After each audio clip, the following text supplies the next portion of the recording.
மக்கள் ஏன் கஷ்டப்படுறாங்க, மக்களுடைய வாழ்க்கையில ஏன் கண்ணீர், மக்களுடைய வாழ்க்கையில ஏன் துக்கம், மக்களுடைய வாழ்க்கையில ஏன் மரணம், மக்களுடைய வாழ்க்கையில ஏன் வியாதி, மக்களுடைய வாழ்க்கையில ஏன் அலறுதல், இதெல்லாம் மக்களுடைய வாழ்க்கையில காணப்படுவதற்கு காரணம் என்ன?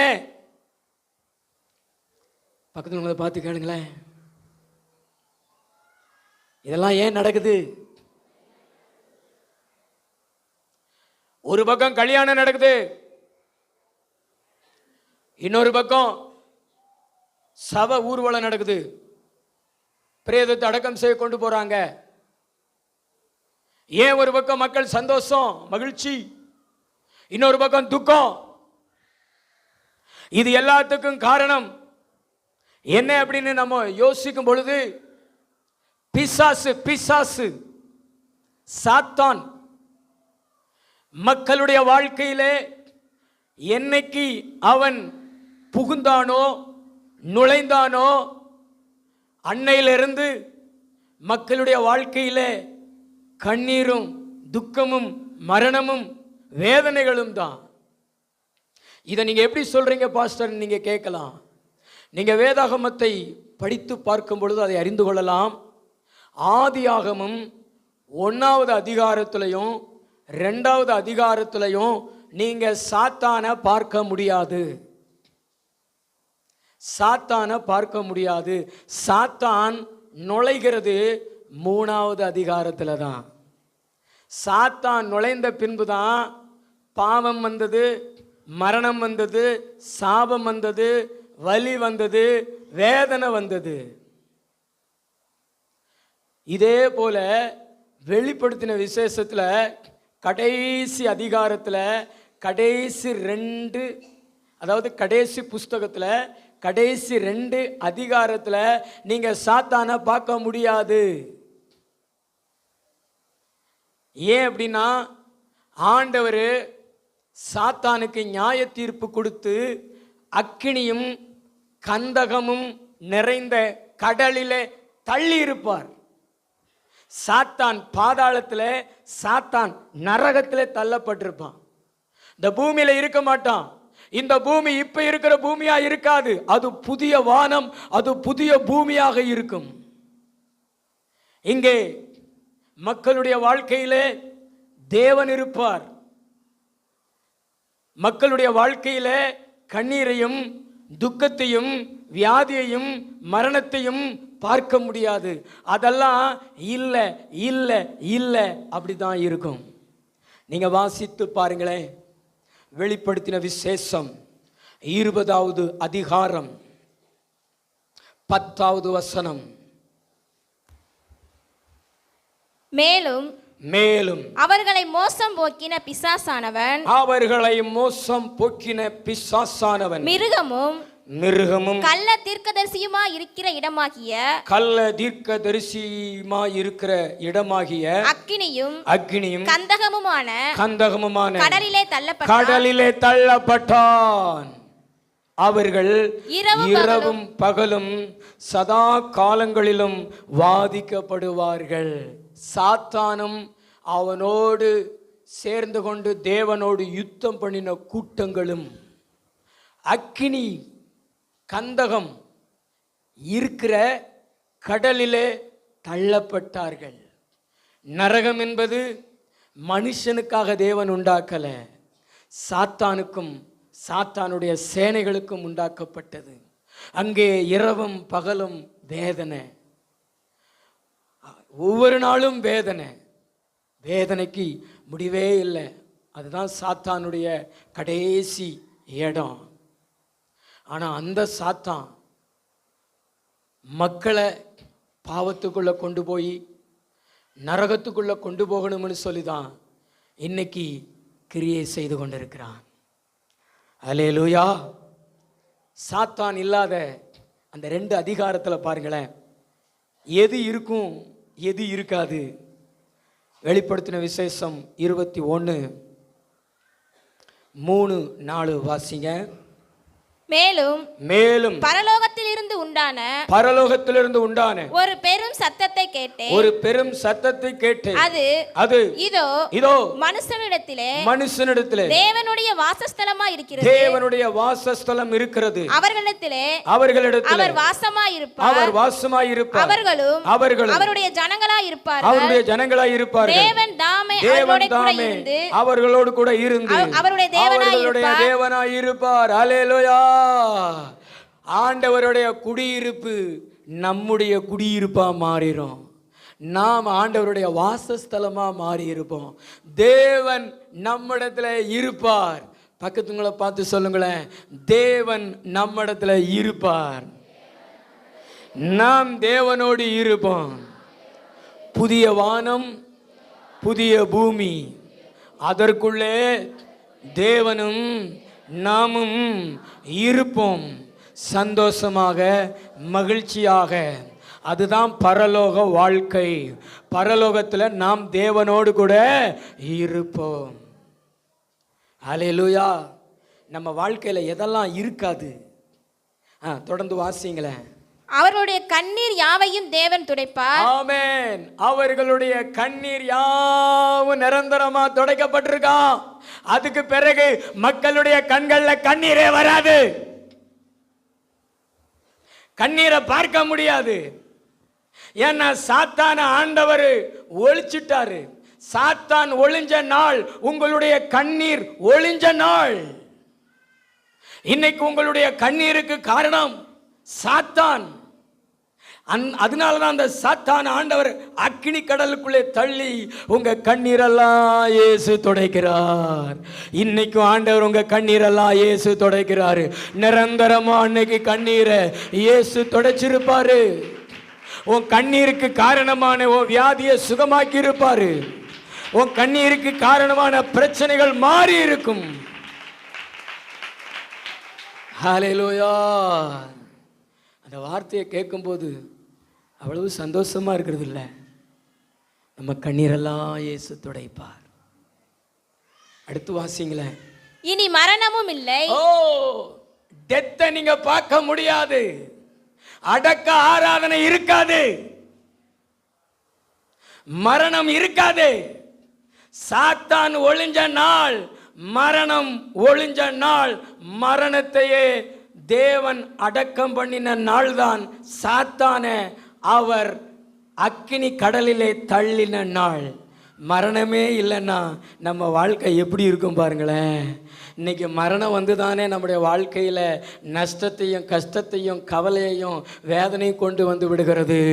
ஏசப்பா நம்ம கூட இருந்து மரணமே இல்லாதபடிக்கு நம்மளை புதிய வானம் புதிய பூமியில் ஆண்டவர் வழி நடத்துவார்.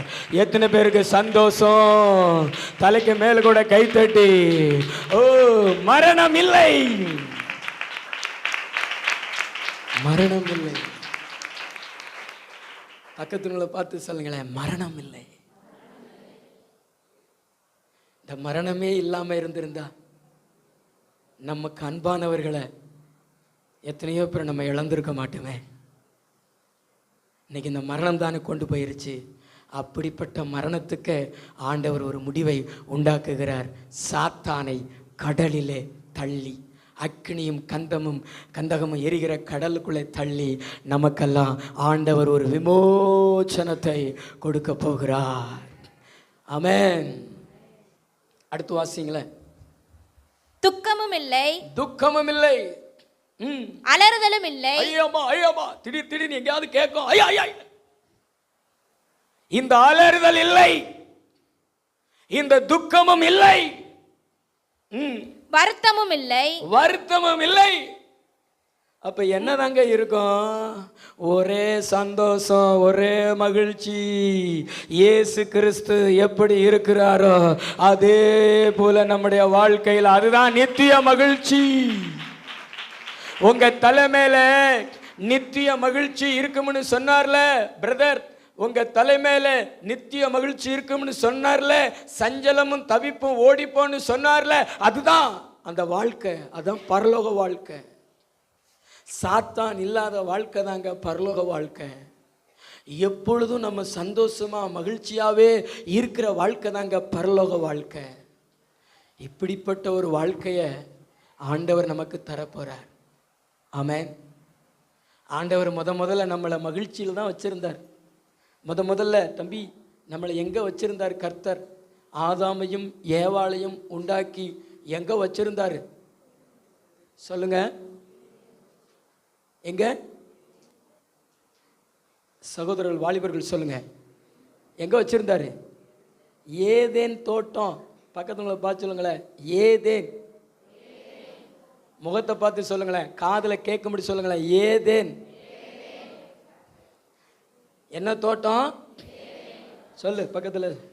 ஏதேன் தோட்டம். ஸ்பீக்கர் அவுட் ஆகி போச்சு போல. சொல்லுங்க, ஏதேன் தோட்டம். ஏதேன் தோட்டம்னா என்ன தோட்டம்? அதனுடைய அர்த்தம் என்ன? ஏதேன் அப்படின்னா என்ன அர்த்தம் சொல்லுங்க? மகிழ்ச்சி. அந்த 2 அதிகாரத்தில் பாருங்க, நினைச்ச புருட்ஸுகளை சாப்பிட்டுட்டு தேவன் கூட உறவாடிட்டு அந்த தோட்டத்துக்குள்ளேயே சந்தோஷத்தை மட்டும் அனுபவிச்சுக்கிட்டு இருந்தாங்க. பிரதர் எதை மட்டும் அனுபவிச்சுக்கிட்டு இருந்தாங்க? சந்தோஷம். மரணம் இல்லை, துக்கம் இல்லை, அலறுதல் இல்லை, வருத்தம் இல்லை. இன்னைக்கு அப்படிப்பட்ட ஒரு வாழ்க்கைய நம்ம வாழ முடியும். எப்படி? சாத்தான் இல்லாத வாழ்க்கை வாழ்ந்து பாருங்களேன். உங்க வாழ்க்கையில இந்த பூமியிலேயே இப்பொழுதே சாத்தான் இல்லாத வாழ்க்கை வாழ்ந்து பாருங்களேன். கண்டிப்பா சொல்றேன், அதாங்க பரலோக வாழ்க்கை. அதான் பரலோக வாழ்க்கை. எத்தனை பேர் சாத்தான் இல்லாத வாழ்க்கை வாழ போகிறீங்க? இன்னைக்கு சாத்தான் உங்களுக்குள்ள கிடந்துக்கிட்டு தான் உங்களை கண்ணீர் வடிக்க வைக்கிறான். உங்க வாழ்க்கையில மரணத்தை கொண்டு வருகிறான். உங்க வாழ்க்கையில துக்கத்தை கொண்டு வருகிறான். அவன் இல்லாம போயிட்டான்னா நம்ம வாழ்க்கை பரலோக வாழ்க்கை தான். அந்த வாழ்க்கை எத்தனை பேர் வாழும்படி விரும்புறீங்க? 2 கைகளை உயர்த்தி காமிங்களேன். அப்படி ஒரு வாழ்க்கை எனக்கு தாங்க ஏசப்பா. உங்களுக்கெல்லாம் வேண்டாமா? நம்பிக்கையோடு விசுவாசத்தோட அப்படியே ஜெபம் பண்ணுங்க. அப்படிப்பட்ட ஒரு வாழ்க்கை பின்னாடி இருக்கிறவங்க வாலிப பிள்ளைகள், அப்படி ஒரு வாழ்க்கை. வாலிபர்களே, அப்படி ஒரு வாழ்க்கை. சாத்தான் இல்லாத வாழ்க்கை தரப்போற ஆண்டவர். இன்னைக்கு செய்தியினுடைய தலைப்பு என்னன்னா, பிசாசு இல்லாத வாழ்க்கை வாழ்வது எப்படி? பிசாசு இல்லாத வாழ்க்கை வாழ்வது எப்படி? எப்படின்னு நான் உங்களுக்கு சொல்றேன். எபேசியர் நிருபம் 4வது அதிகாரம் 27வது வசனம். எல்லாரும் எடுத்து வைத்துக் கொள்ளுங்க. எடுத்து வைத்து வசனத்தை பாருங்க.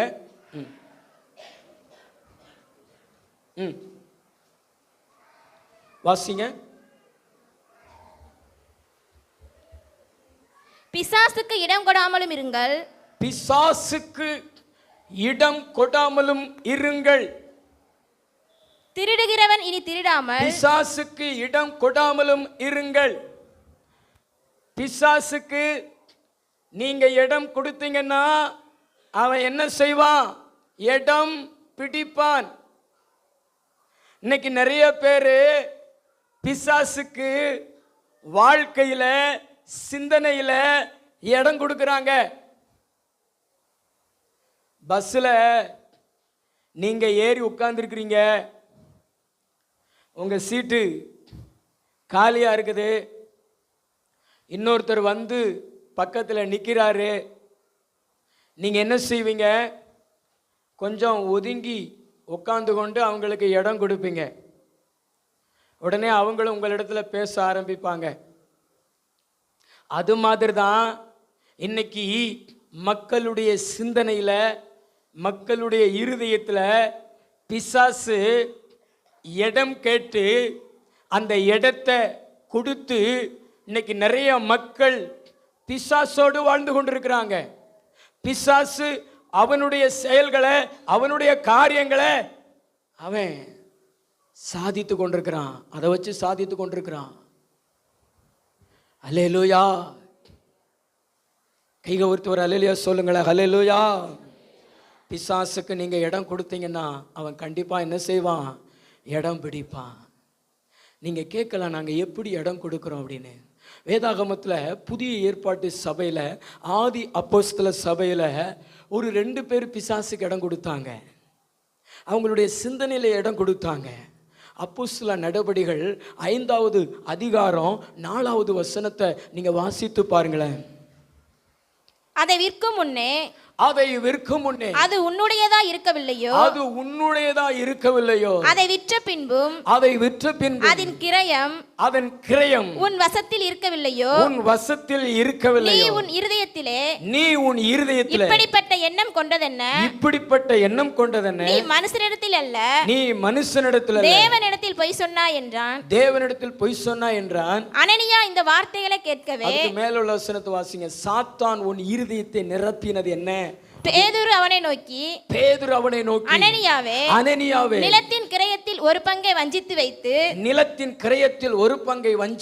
பரிசுத்த ஆவியினிடத்தில் பொய் சொல்லும்படி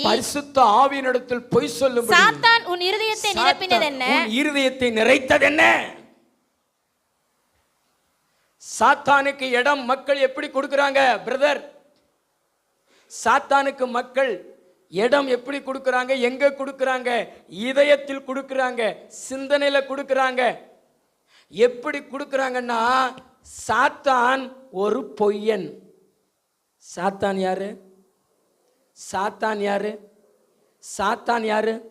பொய்யன், பொய்க்கு பிதா. அவன் நம்மளை பொய் பேச வைப்பான். நம்முடைய வாழ்க்கையில் இருக்கக்கூடிய உண்மையை, நம்முடைய வாழ்க்கையில் இருக்கக்கூடிய நேர்மையை, நம்முடைய வாழ்க்கையில் இருக்கக்கூடிய பரிசுத்தத்தை தவற வைப்பான். நீங்க அவனுக்கு நீங்க இடம் கொடுத்தீங்கன்னா, அதாவது ஆதி அப்போஸ்தல சபையில பார்த்தீங்கன்னா விசுவாசிகள் எல்லாருமே சபையில தான் இருந்தாங்க. அதாவது ரட்சிக்கப்பட்டு மனம் திரும்பி ஞானஸ்நானம் பெற்றவங்க சபையில தான் இருந்தாங்க. வேலைக்கு போவாங்க, சபைக்கு வந்துடுவாங்க, ஆராதனையில் கலந்து கொள்வாங்க. சபையில தான் 3 வேளை அவங்களுக்கு சாப்பாடு. அப்படி இருந்தபோது அவங்க தங்களுடைய நிலம், வீடு எல்லாத்தையும் விற்றுட்டு வந்து அப்போஸ்தலருடைய பாதத்தில் வச்சாங்க. அதை வச்சு அவங்கள போஷித்தாங்க. இப்படித்தான் அந்த சபை நடந்து கொண்டிருந்தது. அப்போ அந்த சபையில் விசுவாசிகளாக இருந்தவர்கள் அனனியா, சபீராள். இவங்க 2 பேரும் மனம் திரும்பினவங்க தான், ஞானஸ்தானம் எடுத்தவங்க தான். அவங்களுடைய நிலத்தை விற்றுட்டு வந்து காணிக்க கொடுக்கணும். அந்த மாதிரி கணவன் மனைவியும் போய் நிலத்தை விற்றுட்டாங்க. விற்கும்போது சாத்தான் மனசில் இடம் கேட்கல, விற்ற பின்பு சாத்தான் அவங்க மனசில் இடம் கேட்குறான்.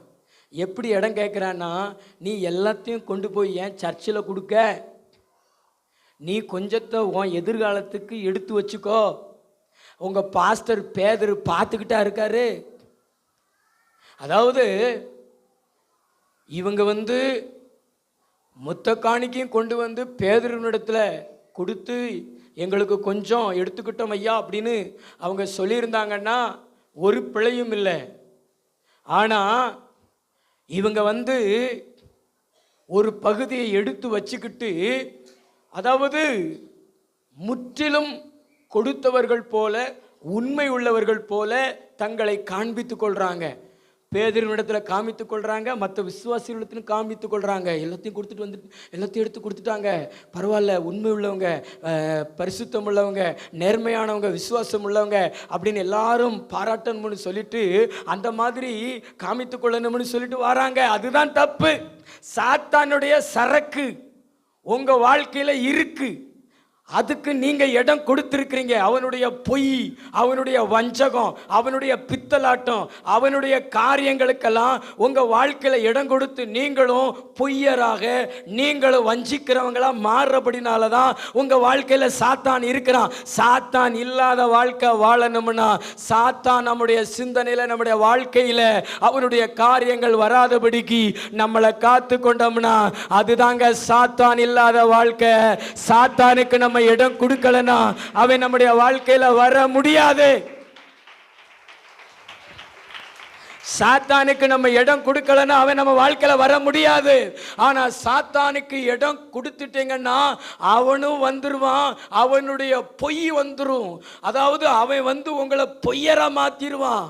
பேதுருவின் இடத்துல அவன் அனனியா கொண்டு கொடுக்கும் பொழுது அவர் சொன்ன வார்த்தையை கவனிச்சு பாருங்களேன். நீ அதை விற்கிறதுக்கு முன்னாடி அது உன்னுடையது தான், நீ வித்த பின்பு அது உன்னுடையது தான். ஆனா பரிசுத்த ஆவியினிடத்துல பொய் சொல்லும்படி சாத்தான் உன் இருதயத்தை நிரப்பினது என்ன? பாஸ்டர் இடத்துல நீ பொய் சொல்லணும், பரிசுத்த ஆவியான இடத்துல நீ பொய் சொல்லணும். அதுதான் சாத்தானுடைய திட்டம். அப்பொழுது தேவன் ஒன்ன ஆசீர்வதிக்க முடியாது, சாத்தானுடைய ஆளுக உன்னிடத்துல வந்துடும். அதுதான் பிசாசனுடைய தந்திரம். இன்னைக்கு நிறைய பேருடைய வாழ்க்கையில அவன் அப்படித்தான் செயல்பட்டு கொண்டு இருக்கிறான். இன்னைக்கு ஆவியானவர் உங்களை பார்த்து சொல்றாரு, சாத்தானுடைய காரியத்துக்கு உங்க மனசுல இடம் கொடுக்காதீங்க. நீதிக்கு இடம் கொடுங்க, நேர்மைக்கு இடம் கொடுங்க, பரிசுத்தத்துக்கு இடம் கொடுங்க. ஆனா பொய்க்கு இடம் கொடுக்காதீங்க, பொறாமைக்கு இடம் கொடுக்காதீங்க, பித்தலாட்டத்துக்கு இடம் கொடுக்காதீங்க, மாய்மாலத்துக்கு இடம் கொடுக்காதீங்க. சிஸ்டர், சாத்தானுடைய சரக்கு இருந்துச்சுன்னா அவன் கண்டிப்பா அவன் தன்னை உங்களிடத்துல இறக்கிடுவான். முதல்ல அவன் எதை இறக்குவான்? பிரதர் முதல்ல உங்களை அவன் எப்படி ஏமாத்துவான்? முதல்ல அவனுடைய பொய்யை உங்களிடத்துல இறக்குவான், அவனுடைய வஞ்சிக்கிற தன்மை உங்களிடத்துல இறக்குவான். அவனுடைய பொய் இருக்கிற இடத்துல, அவனுடைய வஞ்சகம் இருக்கிற இடத்துல சாத்தான் வந்துருவான். சாத்தான் வந்த பின்புதான் மரணம், சாத்தான் வந்த பின்புதான் துக்கம், சாத்தான் வந்த பின்புதான் வருத்தம். நம்ம தூக்கம் வருதா? ஆண்டவர் மேலே ஏக்கம்தான் வரணும், ஆனால் என்ன வரக்கூடாது? தூக்கம் வரக்கூடாது. அது கூட ஒரு வகை சாத்தான் என்று நினைக்கிறேன். ஆமே, நம்ம வாழ்க்கையில் தேவன் தான் நம்முடைய வாழ்க்கையில் இறங்கி வரணும். நல்லா கைத்தட்டி தேவனை மகிமைப்படுத்துங்களேன். நல்லா 2 கையை தட்டி. சாத்தானுக்கு இடம் கொடுக்காதீங்க. பின்னாடி இருக்கிறவங்க சாத்தானுக்கு இடம் கொடுக்காதீங்க. ஆரம்பத்தில் தடுத்துருங்க. ஒரு தடுப்பூசி போடுறது போல நீங்க சாத்தான் வராதபடிக்கு தடுத்துருங்க.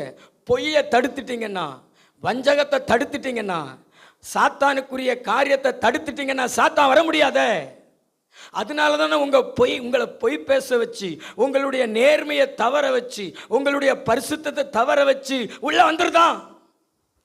பக்கத்தில் உள்ள பார்த்து சொல்லுங்களேன், சாத்தானுடைய காரியங்களுக்கு உங்க மனசுல, உங்க இருதயத்துல இடம் கொடுக்காதீங்க. இடம் கொடுக்காம இருந்தீங்கன்னா சாத்தான் உள்ள வரமாட்டான். சாத்தானுடைய காரியத்திற்கு, சாத்தானுடைய பொய்க்கு, சாத்தான் எதுல ஸ்பெஷலு? பொய். சொல்லுங்களேன் பக்கத்துல பார்த்து, சாத்தான் எதுல ஸ்பெஷலு? பொய். சாத்தான் எதுல ஸ்பெஷல்? பிரதர், பின்னாடி இருக்கிற சகோதரர்கள், சாத்தான் எதுல ஸ்பெஷல்? சொல்லுங்களேன் பிரதர்ஸ் சொல்லுங்களேன். சாத்தான் எதுல ஸ்பெஷல்? நீங்க எதுல ஸ்பெஷல்? அதுல தானா? சாத்தான் எதுல ஸ்பெஷல்? பொய். பொய். இன்னொன்னு, சாத்தான் எதுல ஸ்பெஷல் தெரியுமா? அதாவது பொய்யா இருப்பான், ஆனா நேர்மையா நடிப்பான், முழுமையா நடிப்பான். அதாவது பரிசுத்தம் இருக்காது, ஆனா பரிசுத்தவன் மாதிரி ஆக்ட் பண்ணுவான். விசுவாசம் இருக்காது, ஆனா விசுவாசி மாதிரி ஆக்ட் பண்ணுவான். நடிக்கிறதுல சாத்தான் கிரேட். அதாவது அதுக்கு பேர் என்ன பேர்னா மாய்மாலம். Sister மாய்மாலம், brother மாய்மாலம். பக்கத்தில் பார்த்து சொல்லுங்களேன். ஆக்டிங். ஞாயிற்றுக்கிழமை நடிப்பு. ஞாயிற்றுக்கிழமை சர்ச்சுக்கு வரும் பொழுது, தம்பி என்ன பாரு தாவீது, ஞாயிற்றுக்கிழமை என்னது? ஒயிட்டு. ஞாயிற்றுக்கிழமை என்னது? ஒயிட்டு. சர்ச்சுக்கு வரும் பொழுது எல்லாமே ஒயிட்டு, ஆனால் தலை மட்டும் ஒயிட் ஆக விடுறது கிடையாது. எல்லாமே ஒயிட்டு. ஆனால் ஞாயிற்றுக்கிழமை முடிஞ்சு திங்கக்கிழமை பாயிட்டு. என்ன எயிட்டு? அல்லேலூயா. ஒரே ஃபைட்டு தான். பக்கத்து வீட்டு ஃபைட்டு, எதிர்த்து வீட்டு ஃபைட்டு, முன்னாடி வீட்டு ஃபைட்டு, ஃபைட்டிங். ஆனால் திங்கக்கிழமை அப்படியே வெள்ளைச்சலையை மூடிக்கிட்டு பவ்யமா, இது சாத்தானுடைய மறு அவதாரம். நம்ம ஞாயிற்றுக்கிழமை எப்படி இருக்கிறோமோ அப்படிதான் வாழ்நாள் முழுவதும் இருக்கணும். அதுதான் உண்மை, அதுதான் தேவனுடைய பிள்ளைக்கு அடையாளம், அதுதான் இயேசு கிறிஸ்துவுக்கு அடையாளம். அப்படிப்பட்ட மக்களிடத்துல சாத்தான் வர முடியாது. தலைக்கு மேல கூட கை தட்டி தேவனை மகிமைப்படுத்துங்க. சாத்தானுக்கு இடம் கொடுக்காதீங்க, அவனுடைய மாய்மாலத்துக்கு இடம் கொடுக்காதீங்க, அவனுடைய நடிப்புக்கு இடம் கொடுக்காதீங்க. பொய்யா இருந்துக்கிட்டு மெய் மாதிரியே நடிப்பான். மாய்மாலம். இன்னைக்கு நிறைய பேருடைய வாழ்க்கையில, ஊழியக்காரங்களுடைய வாழ்க்கையில மாய்மாலம், விசுவாசிகளுடைய வாழ்க்கையில மாய்மாலம். சர்ச்சில் ஜெபம் பண்ண சொன்னா அவங்க தான் பயங்கரமா ஜெபம் பண்ணுவாங்க.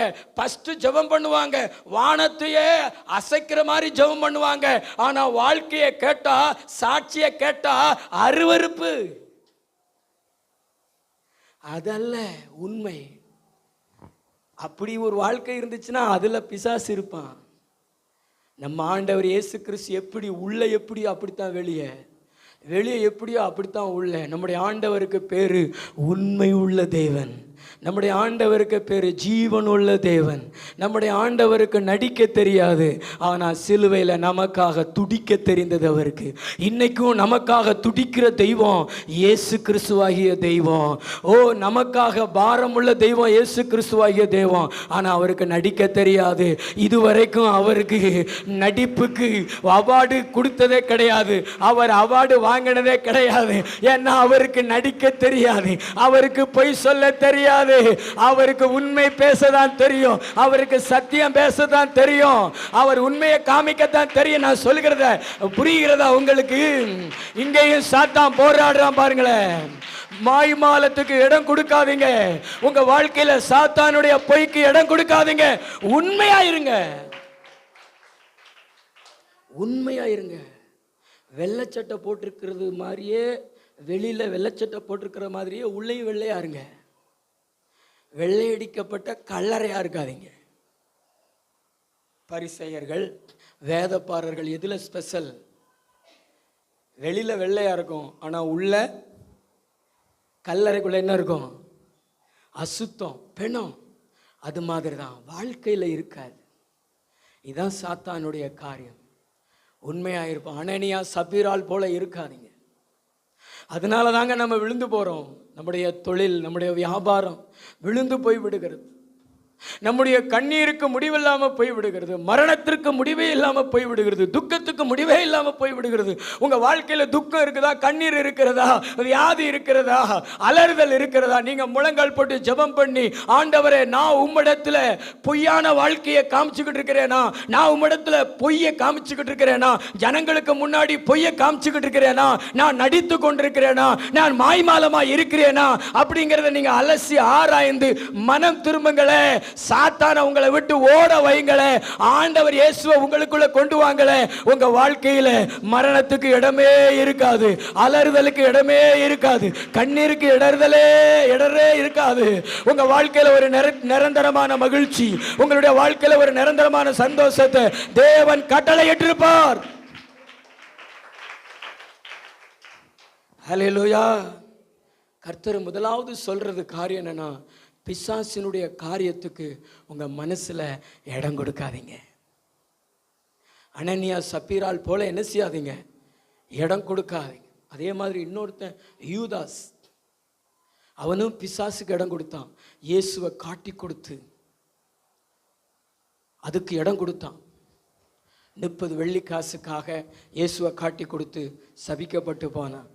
பிசாசு உள்ள வர்றதுக்கு முன்னாடியே உனக்கு இடம் இல்லப்பா, போ போ அப்படின்னு சொல்லிடுங்க. கர்த்தர் உங்களை ஆசீர்வதிப்பார். அது ஒரு காரியத்தை வாசிங்கள. யோவான் சுவிசேஷம் 8வது அதிகாரம் 44. நீங்கள் உங்கள் பிதாவாகிய பிசாசானவனால் உண்டானவர்கள், உங்கள் பிதாவாகிய பிசாசானவனால் உண்டானவர்கள் உங்கள் பிதாவினுடைய இச்சைகளின்படி செய்ய உங்கள் பிதாவினுடைய இச்சைகளின்படி செய்ய மனதா இருக்கிறீர்கள். அவன் ஆதி முதல் கொண்டு மனுஷ கொலைபாதகனாய் இருக்கிறான். சத்தியம் அவனிடத்தில் இராதபடியால் அவன் சத்தியத்திலே நிலை நிற்கவில்லை. அவன் பொய்யனும் பொய்க்கு பிதாவுமாய் இருக்கிறபடியால் அவன் பொய் பேசும்போது தன் சொந்தத்தில் எடுத்து பேசுகிறான். போதும். இரண்டாவது, பிசாசு இல்லாத வாழ்க்கை எப்படி வாழ்வது அப்படின்னா, இச்சை இல்லாமல் இருப்பது. இச்சைகள் இல்லாமல் வாழ்கிற வாழ்க்கை தான் பிசாசு இல்லாமல் இருப்பது. பிசாசுனாலே என்ன அர்த்தம்? இச்சை. சொல்லுங்களேன் வாலிபர்கள், சொல்லுங்களேன், சத்தமா சொல்லுங்களேன். இச்சை. பயமா இருக்குதா? சொல்லுங்க சத்தமா. இச்சை. ஆங்கிலத்தில் அதுக்கு சொல்லப்பட்டிருக்கிற வார்த்தை லஸ்ட். அப்படின்னா இச்சை. நீங்க கேட்கலாம், இச்சை என்பது என்ன பாஸ்டர் அப்படின்னு கேட்கலாம். பிரதர், கொஞ்சம் விழிப்பா இருந்து கேளுங்க, தூங்காதீங்க. ஆமென். ஆண்டவர் நம்மோடு கூட பேசுகிறார். புரியுதுங்களா? நான் சொல்ல கவனிங்க, ரொம்ப முக்கியமான காரியம் இது. சாத்தானை குறித்ததான பிரசங்கம். அதனால் அவன் எதிர்த்து நிற்பான், ரொம்ப போராடுவான். ஆனால் அவன் காதில் வாங்கிக்கோ.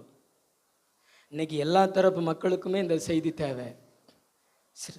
சின்ன குழந்தைகளுக்கு, நடுத்தரத்தில் உள்ளவங்களுக்கு, வயதானவங்களுக்கு. ஏன்னா எல்லா தரப்பு மக்களுமே இன்னைக்கு பிசாசனுடைய காரியத்தை பெற்றுக்கொள்கிறாங்க. இச்சை உள்ளவங்களாக மாறிக்கொண்டிருக்கிறாங்க. இந்த உலகம் இச்சையினால் நிரப்பப்பட்டு கொண்டிருக்கிறது. சாத்தான் என்கிற இச்சையினால் நிரப்பப்பட்டு கொண்டிருக்கிறது. நீங்கள் கேட்கலாம், இச்சை என்பது என்ன? நான் சொல்கிறத நல்ல கவனமாக கேளுங்க. பின்னாடி இருக்கிறவங்க, இது எல்லாருக்குமே பிரயோஜனமான ஒரு வார்த்தை.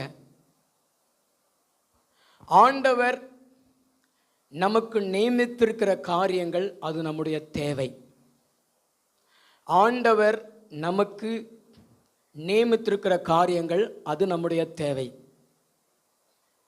ஆனால் ஆண்டவர் நமக்கு நியமித்திருக்கிற காரியங்களையும் எடுத்துக்கொண்டுட்டு ஆண்டவர் நியமிக்காத காரியத்தின் மேலேயும் நமக்கு ஆசை வருவது, எடுத்துக்கொள்ள நினைப்பதுக்கு பேரு இச்சை. ஏதேன் தோட்டத்தில் சகல விருட்சத்தின் கனியை இருந்துச்சு. ஆண்டவர் கொடுத்தது ஏராளமாக இருந்துச்சு. ஆனா ஒதுக்கி வச்சது ஒன்னே ஒண்ணுதான்.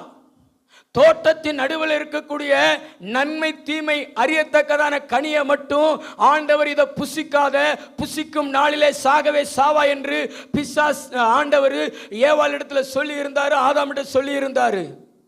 இதை அறிந்து கொண்ட பிசாசு ஆண்டவர் நியமித்திருக்கிறவைகள் மேலே அவனுடைய கண்ணை வைக்க மாட்டான்.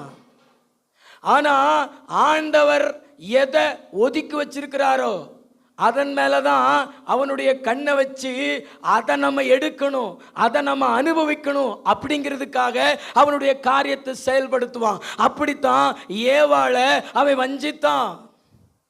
அவ எல்லா கனியையும் சாப்பிட்டாள். நடுவில் இருக்கக்கூடிய கனியை அவ சாப்பிடல, ஒதுக்கி வச்சிருந்தா. ஆனா பிசாசு பொய் சொன்னான், இச்சைகளை தூண்டினான். பிசாசு தான் இன்னைக்கு மக்களுக்குள்ள இச்சைகளை தூண்டுகிறான். இன்னைக்கு இச்சைகளை தூண்டுவதற்குன்னே நிறைய காரியங்களை பிசாசு பூமியில வச்சிருக்கிறான். சினிமாவை வச்சிருக்கிறான், செல்போனை வச்சிருக்கிறான், ஆபாச பாடல்களை வச்சிருக்கிறான், ஆபாச பேச்சுகளை வச்சிருக்கிறான், வாசனைக்குரிய காரியங்களை வச்சிருக்கிறான். எப்படி ஆகலும் மக்களுக்குள்ள இருக்கக்கூடிய இச்சைகள் தூண்டப்படணும் அப்படின்னு சொல்லிட்டு ஏதாவது ஒரு வழியில மக்களுடைய இச்சைகளை தூண்டிக்கொண்டே தான் இருக்கிறான். மக்களும் இச்சைகளினாலே தூண்டப்பட்டு பாவத்தில் விழுகிறார்கள். அப்படித்தான் ஏவாளும் தூண்டப்பட்டாள். இதுக்கு முன்னாடி எல்லாம் அந்த நடுவில் இருக்கக்கூடிய கனியை பார்த்தவளுக்கு ஆசை வரல, அதை சாப்பிடணும், அதை புசிக்கணுங்கிற ஆசை வரல. ஆனா சாத்தான் அவளிடத்துல பேசி இச்சைகளை தூண்டின பின்பு அதுக்கு பிறகு அந்த கனியை பார்க்கிறா, அது வேற லெவலா தெரியுது. அது எப்படி தெரியுது? ஓ, சூப்பராக தெரியுது. சாத்தான் ஒரு மனுஷனுக்குள்ள இச்சையை தூண்டிட்டான்னா, மனைவி கணவன் தரம் குறைந்ததா தெரியும். ஆனால் வேலை செய்கிற இடத்துல அல்லது வேற எந்த இடத்துல இருக்கிற மற்ற நபர்களுக்குரிய ஏதாவது ஒன்று, கணவனோ மனைவியோ பெண்ணோ ஆணோ, அது ரொம்ப பெருசாக தெரியும், ரொம்ப சூப்பராக தெரியும். கவனித்து பார்த்துருக்கீங்களா? ஆமென். அதுக்கு பேர் தான் என்ன பேர்? இச்சை. அந்த இச்சைக்கு இடம் கொடுக்காம தேவன் நியமித்த அந்த நியமத்துக்குள்ள நம்ம வாழ்க்கையை அமைச்சு கொண்டோம்னா அது தேவை. நம்ம தேவையை மட்டும், நம்ம சாப்பாடு சாப்பிட்ற மாதிரி, நம்ம தண்ணீர் குடிக்கிறது மாதிரி, நம்ம தேவையை மட்டும் நம்ம பூர்த்தி செய்து கொண்டு நம்ம வாழ்க்கையை நடத்தினோம்னா அங்கே சாத்தானுக்கு நோ இடம். அல்லேலூயா. அங்கே மரணம் இருக்காதுங்க, அங்கே கண்ணீர் இருக்காதுங்க, அங்கே துக்கம் இருக்காதுங்க, அங்கே அலறுதல் இருக்காது, அந்த குடும்பத்தில் பிரச்சனைகளே இருக்காது. தலைக்கு மேலே கூட கை தட்டி தேவனை மகிமைப்படுத்துங்க. ஆமென். இன்னைக்கு எல்லா இடங்கள்லையும் இச்சைகள் தூண்டப்படுகிறது. மக்கள் இச்சைகளுக்கு இடம் கொடுக்குறாங்க. தேவன் நியமித்த கணவன் மனைவி உறவை விட்டு மீறுகிறார்கள். பிசாசினுடைய தந்திரம் குடும்பங்களை உடைப்பது. பக்கத்தில் உள்ள பார்த்து சொல்லுங்களேன், பிசாசினுடைய தந்திரம் ஒரு குடும்பத்தை உடைக்கணும். நல்லா கையை பிடிச்சு சொல்லுங்க, பிசாசினுடைய தந்திரம் ஒரு குடும்பத்தை உடைக்கணும். குடும்பங்களை உடைப்பதற்கு பிசாசு பயன்படுத்துகிற சாதனம் நம்ம பேரில் சொன்னோம்னா ஆப்பு. அது என்ன ஆப்பு? அதான் இச்சை. அதுக்கு பேர் தான் என்ன பேர்? இச்சை. இன்னைக்கு நிறைய பேருடைய இச்சைகள் தூண்டப்படுகிறது. இந்த இச்சைகளெல்லாம் உங்கள் வாழ்க்கையில் தூண்டப்படாமல் இருக்கணும் அப்படின்னா நீங்கள் பிசாசுக்குரிய காரியங்களை உங்கள் காதில் உங்கள் கண்ணில் நீங்கள் கேட்கவே கூடாது, பார்க்கவே கூடாது. முதல்ல இந்த சினிமாலாம் அது என்ன சொல்லுங்களேன்? இச்சை. சினிமா பார்ப்பீங்கள்ல, நீங்கள் போட்டு வந்திருக்கிற ட்ரெஸ் மாதிரியா போட்டு டான்ஸ் ஆடிக்கிட்டு இருக்காங்க சினிமாவில். குடும்பமாக உட்காந்து பார்த்துக்கிட்டு இருப்பாங்க. பெண்கள் எப்படி ட்ரெஸ் போய் இப்படி முக்காடு போட்டு வந்து ஆடிக்கிட்டு இருப்பாங்க. எப்படி ஆடுவாங்க? அதை சொல்கிறதுக்கே வெக்கமாக இருக்குது பாஸ்டர். ஆனால் அதை ஊத்து பார்த்துக்கிட்டு இருக்கீங்க.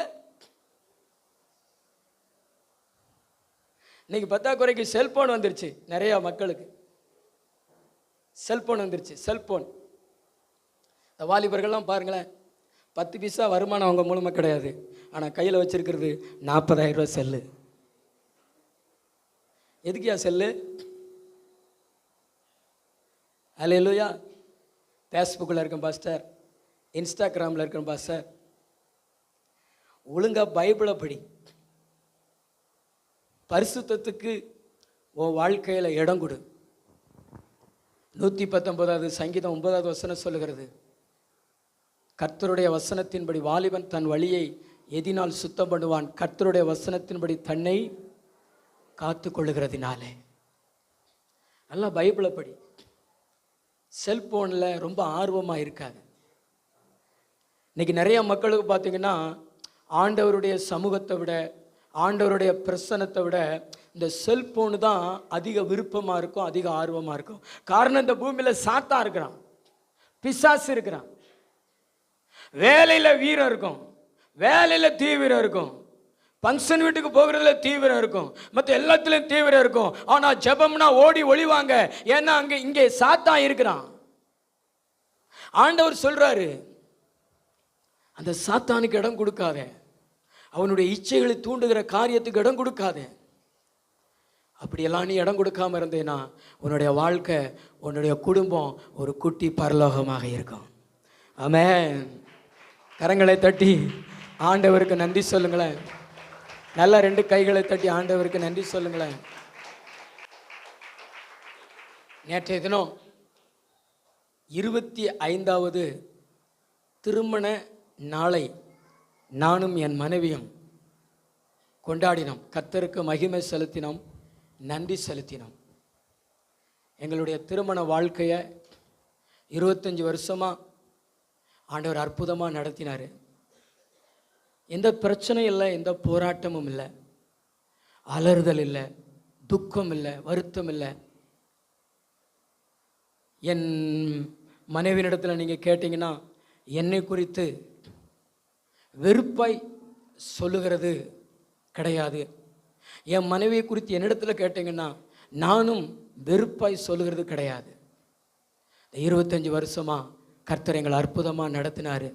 காரணம் என்னென்னா, நாங்கள் நியமித்த தேவன் எங்களுக்கு நியமித்த பாதையில் தான் இதுவரைக்கும் ஓடிக்கொண்டே இருக்கிறோம். அல்லேலூயா, அல்லேலூயா. எத்தனையோ சோதனைகள் வந்தது உண்டு, எத்தனையோ பிசாசினுடைய போராட்டங்கள் வந்தது உண்டு. அதுக்கெல்லாம் நம்ம இடம் கொடுக்கறதில்ல, இடம் கொடுத்ததில்லை. நம்முடைய சிந்தனையில் இருக்கக்கூடிய ஒரே ஒரு காரியம் என்னென்னா, தேவன் நியமித்த நியமத்திலே நம்ம ஓடிக்கொண்டே இருக்கணும். கர்த்தர் கொடுத்தது தான் நமக்கு தேவை அப்படின்னு சொல்லிட்டு இதுவரைக்கும் ஓடிக்கொண்டே இருக்கிறோம். ஹல்லேலூயா. நீங்களும் தேவன் நியமித்த பாதையிலே ஓடுங்க. தேவன் உங்களுக்கு நியமித்த வாழ்க்கை துணையை விட்டு மீறாதீங்க. தேவன் உங்களுக்கு கொடுத்த வாழ்க்கை துணையை விட்டு மீறாதீங்க. இச்சைகள் ஒருத்தவங்களுக்குள்ள இருக்கு அப்படின்னா, ஒன்று குடும்ப வாழ்க்கையில் விவாகரத்துக்கு, பிரிவுக்கு அவங்க இடம் கொடுப்பாங்க. ஒரு கணவனோ ஒரு மனைவியோ மனைவியை விட்டு கணவனை விட்டு பிரிந்து போகிறார்கள்னா அங்கே பயன்படுத்தப்பட்ட சாதனம் இச்சையாக இருக்கும். அதே மாதிரி ஒரு குடும்பம் உடைகிறது என்றால் அதுக்கும் காரணம் இச்சையாக இருக்கும். ஆவியானவர் நம்மளை பார்த்து சொல்கிறாரு, இந்த இச்சை என்கிற அந்த சாத்தானை உங்கள் மனசுக்குள்ள, உங்கள் இருதயத்துக்குள்ள, உங்கள் வாழ்க்கைக்குள்ள வரவிடாதபடி தடுத்து கொள்ளுங்க. உங்கள் வாழ்க்கை பரலோகமாக இருக்கும். ஒவ்வொரு திருமண நாளையும் நீங்கள் சந்தோஷமாக கொண்டாடுவீங்க. ஆமென். இன்னைக்கு எத்தனை சகோதரிகள் உங்களுக்கு திருமண நாட்களை நீங்கள் சந்தோஷமாக கொண்டாடுவீங்க? எத்தனை சகோதரர்கள் உங்கள் திருமண நாட்களை சந்தோஷமாக கொண்டாடுவீங்க? உங்கள் மனைவியை நினச்சாலே உங்களுக்கு டெம்பரேச்சர் குறைஞ்சி போயிடும். ஒரு சேல் எடுத்து கொடுக்கணும் அப்படிங்கிற எண்ணம் வராது. அதே மாதிரி உங்கள் மனைவி கணவருக்கு நம்மளை திருமணம் செய்து கொண்டாரே அப்படின்னு சொல்லிட்டு அந்த நாளை ஒரு சந்தோஷமாக மனைவி கணவரை பார்த்து விஷ் பண்ண முடியுமா? அதை கொண்டாட முடியுமா? இன்றைக்கி நிறைய குடும்பங்களில் பார்த்தீங்கன்னா ஒரே போராட்டம், ஒரே பிரச்சனை. இது எல்லாத்துக்கும் காரணமே என்னென்னா இச்சை. ஒன்று பொருளாசையாக இருக்கும், அல்லது மாமிச ஆசைகளாக ஏதோ ஒரு ஆசையாக இருக்கும். இச்சை என்றாலே பிசாசு தான். பக்கத்தில் உங்களை பார்த்து சொல்லுங்களேன், இச்சை என்றாலே பிசாசு தான். இந்த இச்சைகளை மாத்திரம் தூக்கி போட்டுட்டிங்கன்னா உங்கள் வாழ்க்கை ஒரு குட்டி பரலோகமாக இருக்கும். இன்னும் சில குடும்ப தலைவர்கள், குடும்ப தலைவிகள் பார்த்திங்கன்னா நேக்கா தங்களுடைய இச்சை ஆசைகளை நிறைவேற்றி கொண்டு இருப்பாங்க. கணவர் கூட போராடுறது கிடையாது, மனைவி கூட போராடுறது கிடையாது, பிள்ளைகள் கூட போராடுறது கிடையாது. ஆனால் அவங்களெல்லாம் நல்லா நடத்துறது மாதிரி, அன்பாக இருக்கிற மாதிரி காமிச்சிட்டு இச்சைகளை நிறைவேற்றி கொண்டிருப்பாங்க. உண்மையான அன்பு என்ன தெரியுமாங்க? ஒரு கணவன் மனைவிக்கு உண்மையாக இருப்பது தாங்க உண்மையான அன்பு. ஒரு மனைவி கணவனுக்கு உண்மையாக இருப்பது தாங்க உண்மையான அன்பு. ஒரு பிள்ளைகள் பெற்றோருக்கு உண்மையாக இருக்கிறது தாங்க உண்மையான அன்பு. இல்லைன்னா அதுக்கு பேரு சிஸ்டர் மாய்மாலம், பிரதர் மாய்மாலம். ஹல்லேலூயா. உண்மையா இருங்க. நான் ஆண்டவருக்கு உண்மையா இல்லாம என் ஆண்டவரை நான் நேசிக்கிறேன்னு சொன்னா அதுக்கு பேரு பொய் தானே. ஆவியானவர் நம்மளை பார்த்து சொல்றாரு, இச்சைகளுக்கு இடம் கொடுக்காதீங்க. அதுவும் பாருங்களேன், இந்த திருமணம் செய்து குழந்தைகளெல்லாம் பெரியவர்களான பின்பு அந்த நடுத்தர வயதில் தான் இச்சைகள் உள்ளே நுழைகிறது, பிசாசு உள்ளே நுழைகிறான். அவனுக்கு இடம் கொடுக்காதீங்க. மரணம் வரைக்கும் இயேசுவுக்காக வாழுங்க, உண்மையாக வாழுங்க, இச்சைகள் இல்லாமல் வாழுங்க. வயதான காலத்தில் கூட இன்னைக்கு நிறைய பேர் இச்சையில் விழுகிறார்கள். அதுக்கெல்லாம் இடம் கொடுக்காதீங்க. இச்சையினால தாங்க மரணம். வேதம் சொல்லுகிறது யாக்கோபு நிருபத்தில், அவனவன் தன் சுய இச்சையினால இழுப்புண்டு சிக்குண்டு சோதிக்கப்படுகிறான் என்று. அதாவது அந்த இச்சை தான் ஒரு மனுஷனுடைய மரணத்துக்கு காரணமாய் மாறுகிறது. அல்லேலூயா. கைகளை ஊத்து அல்லேலூயா சொல்லுங்களேன். அல்லேலூயா. அந்த வசனத்தை எடுத்து வாசிங்களேன். அந்த வசனத்தை எடுத்து வாசிங்களேன். யாக்கோபு 1வது அதிகாரத்தில் இருக்கும். அவனவன் தன் சுய இச்சையினாலே இழுக்கப்பட்டு தன் சுய இச்சையினாலே இழுக்கப்பட்டு சிக்குண்டு சோதிக்கப்படுகிறான். பின்பு இச்சையானது கற்பம் தரித்து இச்சை கற்பம் தரிக்கும், பாவத்தை பிறப்பிக்கும். இச்சை பெற்றெடுக்கிற குழந்தை பேர் என்ன பேரு? பாவம். பாவம் பூரணமாகும் போது பாவம் வளரும் பொழுது மரணத்தை பிறப்பிக்கும். இதாங்க இன்னைக்கு நிறைய பேர் சாகிறதுக்கு காரணம். பக்கத்துல பார்த்து சொல்லுங்களேன், நீங்க ரொம்ப நாளைக்கு உயிரோட இருக்கணும்னா, சீக்கிரம் சாகாம இருக்கணும்னா இச்சைகளுக்கு இடம் கொடுக்காதீங்க. பாவத்தை பிறக்க விடாதீங்க. பாவத்தை பூரணமாக விடாதீங்க. மரணத்தை தடுத்து விடலாம். பிசாசு இல்லைனாங்க மரணம் இல்லை, அலறுதல் இல்லை, துக்கம் இல்லை. நல்ல கைத்தட்டி தேவாதி தேவனுக்கு நன்றி சொல்லுவோம். அல்லேலூயா. இவ்வளவுதானே உங்க கைத்தட்டு. ஆமென். இந்த வாலிப பருவத்தில் இச்சை அடக்கமா இருங்க. இச்சைகளுக்கு இடம் கொடுக்காதீங்க. வாலிபர்கள், பிசாசு உங்கள் இச்சைகளை தூண்டுறதுக்கு இடம் கொடுக்காதீங்க. பொம்பளை பிள்ளைகிட்ட பேசாதீங்க. லவ் என்கிற பேரில் வஞ்சிக்கப்படுகிற வாலிபர்கள், லவ் என்கிற பேரில் வஞ்சிக்கப்படுகிற வாலிப பிள்ளைகள். அதாவது இச்சைக்கு நவீன பேர் என்ன பேர் அப்படின்னா காதல். அதுக்கு பேர் என்ன பேரா? காதல். அதாவது இச்சைன்னு கொச்சையாக சொல்லாமல் அதுக்கு நவீன பேர் என்ன பேர்? காதல். என்ன? அல்லேலூயா. இதுதான் உன்னுடைய வாழ்க்கையில் பிசாசு வருவதற்கு நீ வழி திறக்கிற. இந்த வாலிப பருவத்தில் யோசேப்பு மாதிரி பரிசுத்தமாக இருந்தேன்னா உனக்கு சிங்காசனம் காத்திருக்கும். ஆமென். நீ சிம்சோன் மாதிரி இந்த வாலிப பருவத்தில் உன் கண்ணை அடக்காமல் இடம் கொடுத்தேன்னா உனக்கு விலங்கு காத்திருக்கும், கை விலங்கு. சிறுமை போட்டு போன சிம்சோனும் எங்கே? சிங்காசனத்தில் ராஜாவாக அதிகாரியாக அமர்ந்த யோசேப்பும் எங்கே? இச்சைதான் காரணமுங்க. சிம்சோன் இச்சையிலே பிறந்து, இச்சையிலே வளர்ந்து, இச்சையிலே வாழ்ந்து சபிக்கப்பட்டு போனான் ஒரு மனுஷன். ஆனால் அவனுக்கு கொடுத்திருந்த அபிஷேகம், அவனை வைத்து ஆண்டவர் வைத்திருந்த திட்டம் வேற லெவல். ஆனால் அவன் இச்சைக்கு இடம் கொடுத்ததுனால தான் அப்படி ஆகி போயிட்டான். இன்னைக்கு நிறைய பேர் அப்படித்தான் சிம்சோன் மாதிரி மகிமை இழந்து போய் விடுகிறாங்க. ஒரு காலத்தில் மகிமையாக இருந்தவங்க கடைசியில் மகிமை இழந்து போய் விடுகிறாங்க. நம்ம சிம்சோனை போல இருக்கக்கூடாதுங்க. நம்ம யோசேப்பு மாதிரி பாலியத்து இச்சைகளுக்கு விலகி விலகி விலகி விலகி விலகி விலகி ஓடே. தீமோத்தேயுவை பார்த்து சொல்றாரு அப்போஸ்தலனாகிய பவுல் 2:22 பாலியத்து இச்சைகளுக்கு விலகி ஓடு. ஒரு இடத்துல நீ வேலைக்கு போற, அங்கே உனக்கு இச்சைகள் தூண்டப்படுகிறதா, இச்சையில போராட்டம் இருக்கிறதா, அது எவ்வளவு முக்கியமான வேலையா இருந்தாலும் ரிசைன் பண்ணிரு. வேண்டாம் அந்த வேலை.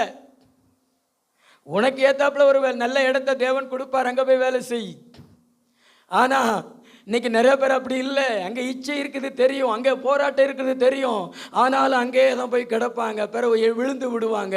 இப்படித்தான் இன்னைக்கு நிறைய பேருடைய கண்ணீருக்கு, துக்கத்துக்கு, வருத்தத்துக்கு, மரணத்துக்கு காரணம். அல்லேலூயா. பிசாசுக்கு இடம் கொடுக்காதீங்க. பிசாசு இல்லாத வாழ்க்கை வாழுங்க. எத்தனை பேர் அப்படி வாழ்வீங்க? 2 கை உயர்த்தி அல்லேலூயா சொல்லுவீங்களா? நல்ல 2 கைகளை உயர்த்தி. சில பேர் சொல்லுவாங்க கணவரை தங்களுடைய பாவம் செய்வதற்கு கணவரை குறைபாடு உள்ளவர்னு சொல்லுவாங்க. சில கணவன்மார்கள் சொல்லுவாங்க மனைவியை குறைபாடு உள்ள மகளாக சொல்லுவாங்க தங்களுடைய பாவத்தை செய்வதற்கு. அதெல்லாம் தப்பு. ஆண்டவர் மனுஷனுக்கு இதையே வாழ்நாள் முழுவதும் நிறைவேற்றணும்னு அவனை படைக்கலை. இதுவும் அவனுக்கு தேவைன்னு தான் படைச்சாரு. அதுவும் இந்த பூமியில் சந்ததி பெருகணும்னு தான் படைச்சாரு. தேவனுடைய நோக்கம் நிறைவேறணும் தான் படைச்சாரு. ஆனால் நிறைய மக்கள் நினச்சிக்கிட்டாங்க இந்த இச்சைகளை நிறைவேற்றுகிறது தான் வாழ்க்கை, அது இல்லைன்னா வாழ்க்கை இல்லைன்னு குடும்பத்தை கூட பிரித்து ஓடிடுறாங்க. நம்ம காரணமெல்லாம் சொல்லக்கூடாதுங்க. குறைபாடு இருந்தால் மருத்துவர் இடத்துல போய் நம்ம சிகிச்சை எடுத்து சரி செய்து கொண்டு ஒரு நோயை சரியாக்குறது மாதிரி இந்த மாதிரி காரியங்களையும் சரியாக்கி கொண்டு வாழ்க்கையை கடைசி வரைக்கும் ஓடுகிறது தான், நடத்துகிறது தாங்க உத்தமம். கைத்தட்டு வராது. அல்லேலூயா. நல்ல கைத்தட்டி ஆண்டவருக்கு நன்றி சொல்லுங்க. ஆமென். தேவன் நம்ம வாழ்க்கையில் எதை தந்தால் நன்மையானதை தந்திருப்பார். அதில் இருக்க பழகிக்கொள்ளணும், அதில் திருப்தி அடைய பழகிக்கொள்ளணும். இக்கரைக்கு அக்கறை பச்சை மாதிரி தான் தெரியும், அங்கே போனால் தான் அது ரொம்ப கொச்சன்னு, அது ரொம்ப எச்சன்னு. அல்லேலூயா. தூங்குறவங்களாம் ஒரு அல்லேலூயா சொல்லுங்களேன். அல்லேலூயா. நல்லா தூங்குங்க. அல்லேலூயா. நல்லா கைத்தட்டி ஆண்டவருக்கு நன்றி சொல்லுங்க. ஏசப்பா நம்மளை பரிசுத்தத்தில் நடத்தட்டும். அல்லேலூயா. முதல்ல இந்த இச்சைகளை தடுப்பதற்கு இந்த சாத்தான் கொண்டு வந்து வச்சிருக்கிற இந்த சாதனங்களை நீங்கள் தடுத்துட்டாலே இச்சைகளை தடுத்துடலாம். இந்த காது, இந்த மூக்கு, இந்த கண், இதெல்லாம் கண்ட்ரோல் பண்ணிட்டீங்களாலே இச்சைகளை தடுத்துடலாம். இன்னொன்று சொல்கிறேன், இந்த ஸ்மெல், இந்த பூ வைக்கிறது, இது எல்லாமே இச்சைக்குரியது. பூ வைக்கிறது அது சாத்தானுக்கு ரொம்ப பிடிக்கும், அது இச்சைகளை தூண்டும். அதனால தான் புதுசாக கல்யாணம் முடித்தவங்க பார்த்தீங்கன்னா தலை நிறைய இங்கே வரைக்கும் பூ வச்சுட்டு அலையுங்க. எதுக்கு தெரியுமா? நாங்கள் புதுசாக கல்யாணம் முடிச்சிருக்கோம், எங்கள் பக்கத்தில் யாரும் வராதிங்க. பிறகு 3 மாதம் கழித்து பார்த்தீங்கன்னா தலையில் ஒன்றுமே இருக்காது. 3 மாதம் ஆயிடுச்சுல. அல்லேலூயா. ஆனால் அதைத்தான் நம்ம மக்கள் கொண்ட நிறையா வச்சுட்டு அலையுங்க.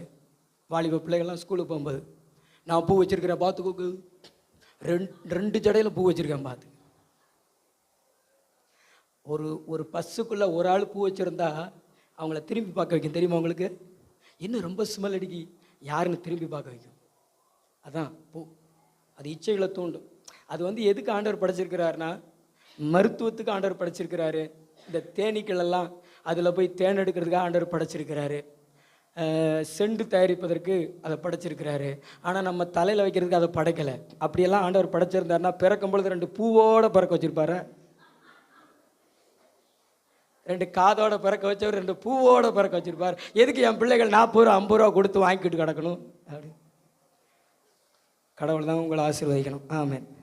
கர்த்தருக்கு ஸ்தோத்திரம். எபேசியர் 2:2 மட்டும் வாசிச்சிருங்க. அவைகளில் நீங்கள் முற்காலத்திலே இவ்வுலக வழக்கத்திற்கு ஏற்றபடியாகவும் கீழ்ப்படியாமையின் பிள்ளைகளிடத்தில் இப்பொழுது கிரியை செய்கிற ஆகாயத்து அதிகார பிரபுவாகிய ஆவிக்கேற்றபடியாகவும் நடந்து கொண்டீர்கள். நான் சொல்லுகிறத நல்ல கவனிங்க. கீழ்ப்படிதல் உள்ளவர்களாய் இருப்பது தான் சாத்தான் இல்லாமல் இருப்பது. கீழ்ப்படிதல் உள்ளவர்களாய் இருப்பது தான் சாத்தான் இல்லாமல் இருப்பது. சாத்தான் எங்கே இருப்பான் தெரியுமா? நிறைய பேர் நினைப்பாங்க எங்கேயாவது ஒரு தூணுகளில் இருப்பான் சாத்தான், எங்கேயாவது ஒரு மரத்தில் இருப்பான் சாத்தான், அல்லது எங்கேயாவது ஒரு கோயிலில் இருப்பான் சாத்தான். ஆனால் சாத்தான் எங்கே இருப்பான் தெரியுமா? பக்கத்தில் இருக்கிறவங்கள பார்த்துக்கலங்களேன். சாத்தான் எங்கே இருப்பான்? பின்னாடி இருக்கிறவங்க, சாத்தான் இருப்பிடம் எது? கேளுங்க, பேசுங்க. சாத்தானுடைய இருப்பிடம் என்ன? தம்பி, சாத்தான் எங்கே இருப்பான்? எங்கே இருப்பான்? யாரெல்லாம் கீழ்ப்படியாம இருக்கிறாங்களோ, யாருடைய வாழ்க்கையில கீழ்ப்படியாம இருக்கிறதோ அங்கதான் யார் இருப்பா? பக்கத்துல பார்த்துக்கலுங்களேன். உங்களிடத்துல சாத்தான் இருக்கான்ல, உங்களிடத்துல கீழ்ப்படிதல் இல்லை இல்லை. இந்த பக்கம் இருக்கிறவங்கள பார்த்து சொல்லுங்களேன், உங்களிடத்துல சாத்தான் இருக்கிறான்ல, அப்போ உங்களிடத்துல என்ன இருக்குது? கீழ்ப்படியாமை. கீழ்ப்படியாமை சாத்தானுடைய சரக்கு, கீழ்ப்படிதல் இயேசு கிறிஸ்துனுடைய சரக்கு. நீங்க எப்படிப்பட்ட நபர்களா இருந்தாலும், ஐயா நீங்க எவ்வளவு பெரிய பதவியில் உள்ளவங்களா இருந்தாலும் நீங்க கீழ்ப்படியணும். கீழ்ப்படுகிறீர்கள் என்றால் அங்க இயேசு இருக்கிறார்னு அர்த்தம். அங்க இயேசப்பா இருப்பார், அங்க சாத்தான் வரமாட்டான். ஆனா நீங்க கீழ்ப்படியாமைக்கு இடம் கொடுத்து நீங்க கீழ்ப்படியாமை உங்க வாழ்க்கையில வச்சிருந்தீங்கன்னா கண்டிப்பா சொல்றேன், அங்கே பிசாசு இருப்பான். இன்னைக்கு நிறைய பேர் இடத்துல என்ன இல்லை? கீழ்ப்படிதல் இல்லை. நானும் நிறைய பேரை பார்த்துட்டேன். இன்னைக்கு கீழ்ப்படியாமை தான் நிறைய பேருக்குள்ள இருக்கிறது. ஆனால் நீங்கள் கீழ்ப்படியாமலே இருந்தீங்கன்னா சாத்தானையும் உங்களை விட்டு பிரிக்கவே முடியாது. சாத்தானை உங்களை விட்டு என்ன செய்ய முடியாது? பிரிக்கவே முடியாது. நீங்கள் சாத்தானை கூப்பிடுறீங்கன்னு அர்த்தம். நீங்கள் இந்த கீழ்ப்படியாமைக்கு இடம் கொடுத்தீங்கன்னா சாத்தானை கூப்பிடுறீங்கன்னு அர்த்தம். ஒரு பாடல் ஒன்று போடுவாங்க பார்த்தீங்களா, மணப்பெண்ணை அழைத்து கொண்டு வரும் பொழுது மணமகளே மருமகளே வா வான்னு கூப்பிடுவாங்க பார்த்தீங்களா, அதே மாதிரி உங்கள் வாழ்க்கையில் கீழ்ப்படியலைன்னா நீங்கள் கூப்பிடுறீங்கன்னு அர்த்தம். எப்படி கூப்பிடுறீங்க? சாத்தானே சாத்தானே வா வா வா, வலது காலை எடுத்து வச்சு வா வா. உங்கள் கண்ணீருக்கு காரணம் அதுதாங்க, உங்கள் துக்கத்துக்கு காரணம் அதுதாங்க, மரணத்துக்கு காரணம் அதுதான். பிசாசுக்கு நீங்களே இருப்பிடம் கொடுக்குறீங்க. தேவனுக்கு சமமாய் இருப்பதை கொள்ளையாடின பொருளாக எண்ணாமல் தம்மைத்தாமே வெறுத்து அடிமையின் ரூபம் எடுத்து மனுஷர் சாயலானார். சிலுவையின் மரண பரியந்தம் கீழ்ப்படிந்தவராய் தன்னை தாழ்த்தினார். இயேசு கிறிஸ்து கீழ்ப்படிந்து தன்னை தாழ்த்தினார். அதே மாதிரி நீங்களும் கீழ்ப்படிந்து தங்களை தாழ்த்துங்க. பெருமை தான் கீழ்ப்படிதலுக்கு தடையா இருக்கிறது. இன்னைக்கு நிறைய பேர் பார்த்தீங்கன்னா பெருமையினால தான் கீழ்ப்படியாம போய் விடுகிறார்கள். ஹல்லேலூயா. கைகளை ஊத்துவார் ஹல்லேலூயா சொல்லுங்களேன். ஹல்லேலூயா. மரண பரியந்தமும் கீழ்ப்படிந்தார் இயேசு கிறிஸ்து. பிலிப்பியர் 2:8 சொல்லப்பட்டிருக்கிறது. இயேசு கிறிஸ்து எப்போ வரைக்கும் கீழ்ப்படிந்தார்? மரணம்.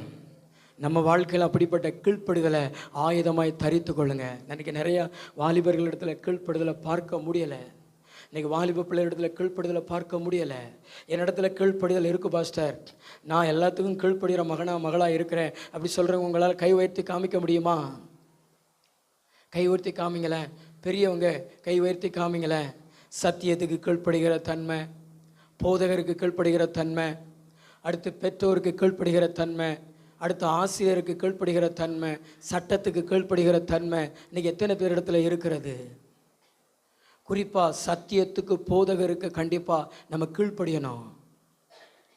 வாலிபர் கூடத்துக்கு வான்னா வர்றதில்ல. ஆராதனை ஞாயிற்றுக்கிழமை ஆராதனைக்கு வாங்கன்னா வர்றது கிடையாது. இதெல்லாம் கீழ்ப்படியாமை.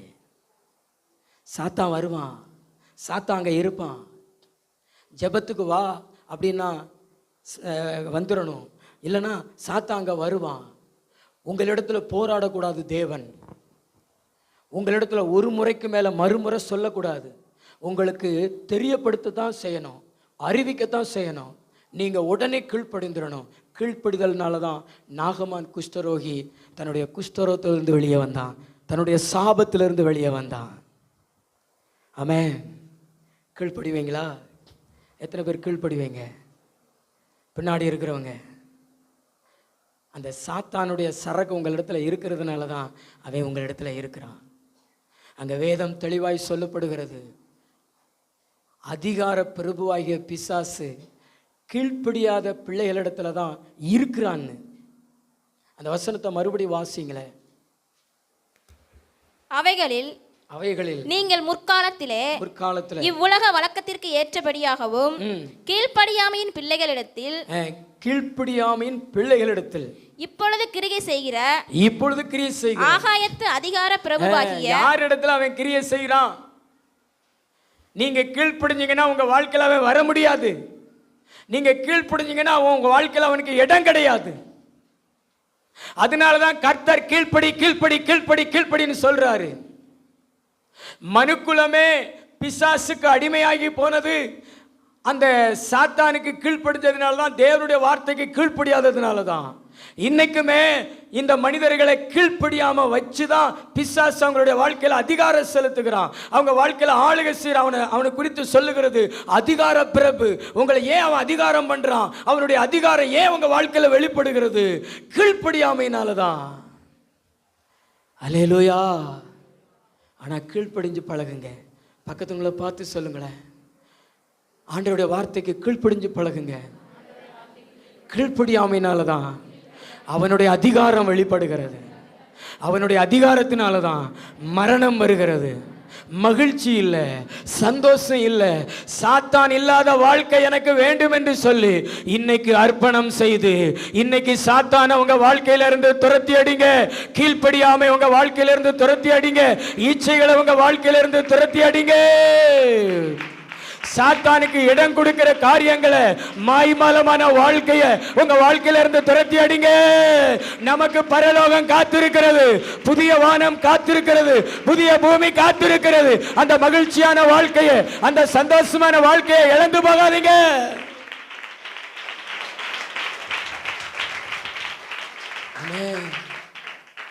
அந்த மகிழ்ச்சியான வாழ்க்கை, அந்த சந்தோஷமான வாழ்க்கை இழந்து போகாதீங்க. சாத்தானும் சாத்தானுடைய தூதர்களும் தள்ளப்படுகிற அக்கினி கடலுக்குள்ள போயிடாதீங்க. சாத்தான் இல்லாத வாழ்க்கை வாழுங்க, கண்ணீர் இல்லாத வாழ்க்கை. இந்த உலகத்திலேயே பரலோக வாழ்க்கையை வாழுங்க, பரலோகத்தை அனுபவிங்க. சாத்தான் இல்லாத வாழ்க்கை தான் பரலோக வாழ்க்கை. கண்களை மூடி நம்ம ஜெபிக்கலாமா? அப்படியே அர்ப்பணித்து ஜெபிக்கலாமா?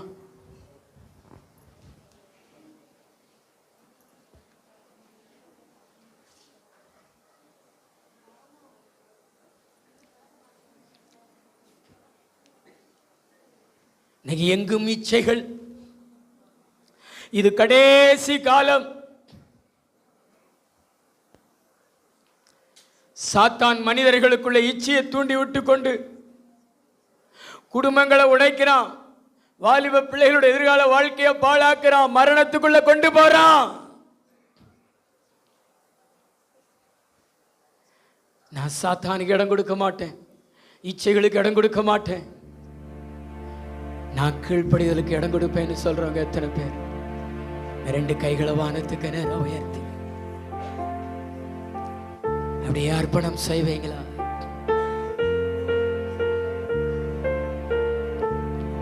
தம்பி எந்திரிச்சு போகாத, இது ஜெபிக்கிற நேரம்.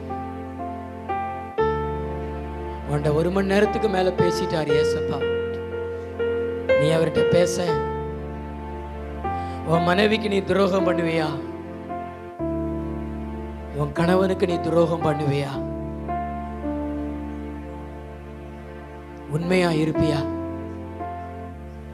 2 கைகளை உயர்த்தி ஆண்டவர் மனம் குமுறுகிறார். சத்தியத்தை கையில வச்சிருக்கிற இன்னைக்கு அநேக பிள்ளைகள் தவறுகிறார்கள். இன்னைக்கு இச்சைகளுக்குள்ளே விழுகிறார்கள். ஏதாவது காரணம் சொல்லுகிறார்கள், என் கணவர் இல்லை அப்படிதான், அதனால அப்படிதான் அப்படின்னு. வேதம் அப்படி சொல்லலையே.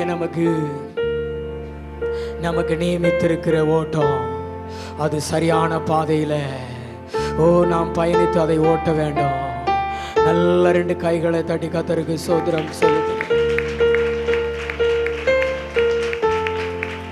நல்ல 2 கைகளை தட்டி,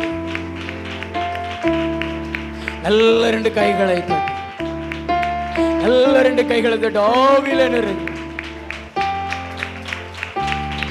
அபிஷேகம் இறங்குகிறது பாருங்க, வல்லமை இறங்குகிறது பாருங்க, வரங்கள் இறங்குகிறது பாருங்களேன், அதிகாரங்கள் இறங்குகிறது. இச்சை இல்லாத இடத்துல இயேசு